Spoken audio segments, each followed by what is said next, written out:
The storm had knocked out power to half the building, and Marcus was sitting on his kitchen floor with a flashlight propped against a cereal box, looking at me like I was either his salvation or the most inconvenient thing that had ever happened to him. Possibly both. I'd gotten the call from his sister around 9 in the evening. She was frantic, her voice doing that thing where it goes very high and very fast at the same time, like a kettle right before it screams. Marcus had missed his injection. Again.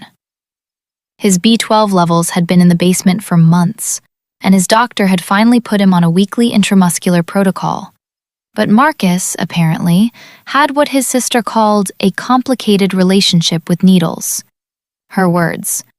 I had a feeling Marcus would have used stronger ones. I grabbed my bag. I always keep it stocked.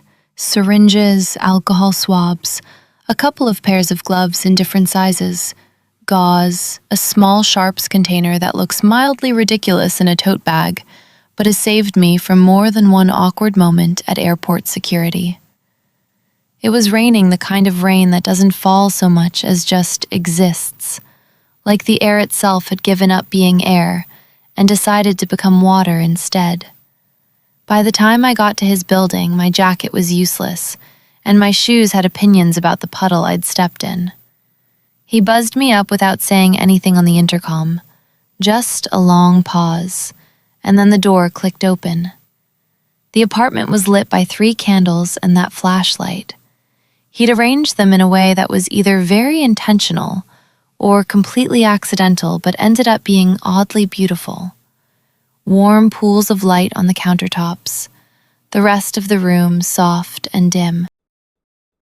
He was sitting on the floor because, he explained, the couch was too comfortable to think straight on. I chose not to unpack that. Marcus was maybe 30, give or take a couple of years.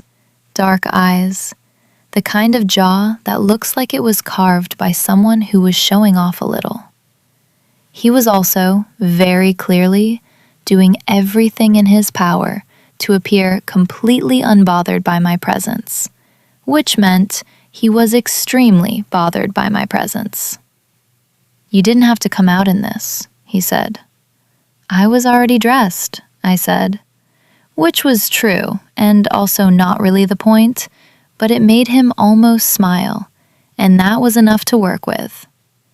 I set my bag on the kitchen counter and started laying things out the way I always do, slowly, deliberately, letting him see each item before I touched the next one. This is not an accident.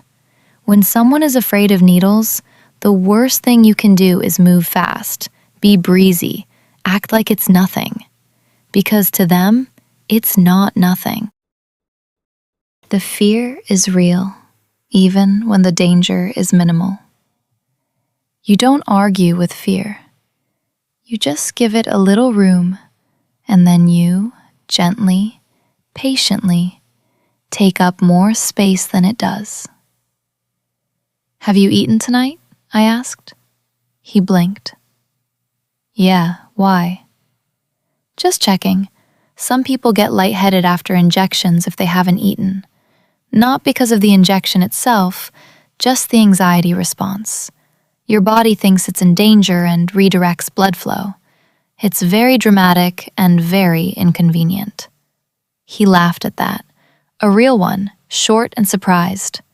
Good. So where does this even go? He asked, eyeing the syringe I was drawing up. Cyanocobalamin, B12, clear as water in the barrel. 1 milliliter, nothing dramatic. The deltoid tonight, I said. Upper arm, outer part. It's a good spot. Accessible, decent muscle mass, easy to reach on yourself eventually if you get comfortable with it. I glanced at him. Which you will. Bold claim. I make a lot of those. I snapped on my gloves. Nitrile, medium, that particular sound that is either reassuring or terrifying, depending entirely on your history with medical settings, and asked him to push up his sleeve. He did, slowly, the way you peel back a bandage when you're not sure what's underneath. The deltoid is a beautiful muscle to work with, honestly. It sits right there, reliable, easy to locate. You find the acromion, that bony point at the top of the shoulder, and you go about 2 to 3 finger widths below it, right into the thickest part of the muscle belly. That's your target. Not the top of the arm, not the side of the shoulder. The middle of that triangle. I pressed my fingers there lightly, feeling the muscle beneath. He was tense. Of course he was. "Can you let your arm hang loose?" I said, like it's asleep, heavy. "My arm is not capable of being asleep right now." "Try anyway." He exhaled, long and slow, and I felt it, the shift, the small surrender of the muscle under my fingers. That moment is one of my favorite things in this work. Not because of the control of it, but because of the trust. Someone deciding, consciously, to relax in a situation that their nervous system is screaming at them to flee. That takes something. I don't take it lightly. I clean the site with an alcohol swab. Circular motion outward. Let it dry for a few seconds. Don't skip that part. The drying matters. And then I held the syringe the way I always do for deltoid injections. Like a dart, not a weapon. 90-degree angle, smooth entry, no hesitation, because hesitation is what hurts. The needle goes in the way a key goes into a lock. Purposeful, unhurried, exactly right. He made a sound that was not quite a word. "Still with me?" I asked. "Yeah," he said, very quietly. I aspirated briefly. Old habit, good habit, just a second's check, and then delivered the medication slowly. 1 full milliliter over maybe 5 seconds. Then out. Same angle I went in, gauze pressed immediately to the site with light pressure. No rubbing. Rubbing disperses medication into the wrong tissue layers and also just isn't necessary. "Done," I said. He turned to look at me like I'd just told him something in a language he didn't quite speak yet. "That's it?" "That's it." "I've been avoiding that for 3 weeks." "I know."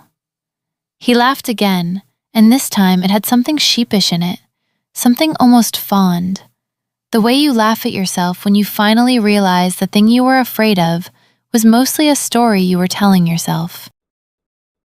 I pressed a small bandage over the site, the colorful kind, the ones that are technically for children, but that adults secretly love, and started packing up my things. He watched me for a moment, then, "Can I ask you something?" "You can ask." "Does it ever get weird, coming to strangers' apartments in the middle of a storm to stick them with needles?" I thought about it, actually thought about it, which he seemed to appreciate. "No," I said. "It gets quiet. There's this, I don't know how to describe it. When someone lets you help them with something they're scared of, the room gets very quiet. Not empty, just still. I like that." He nodded like he understood exactly what I meant. Before I left, I told him a few things worth knowing. B12 deficiency is sneakier than people realize. It creeps up slowly, mimicking fatigue, brain fog, low mood, the kind of things that are easy to blame on bad sleep or a hard week. If you're on a weekly injection protocol, consistency matters more than almost anything else. Missing doses doesn't just delay progress. It keeps your levels unstable in a way that makes the whole thing take longer. And if he ever wanted to learn to self-inject, the thigh is actually a friendlier spot for that. The vastus lateralis, the outer middle third of the thigh. Easier to reach alone, same technique, same angle. He walked me to the door. The rain had quieted to something almost gentle. "Thank you," he said. And then, very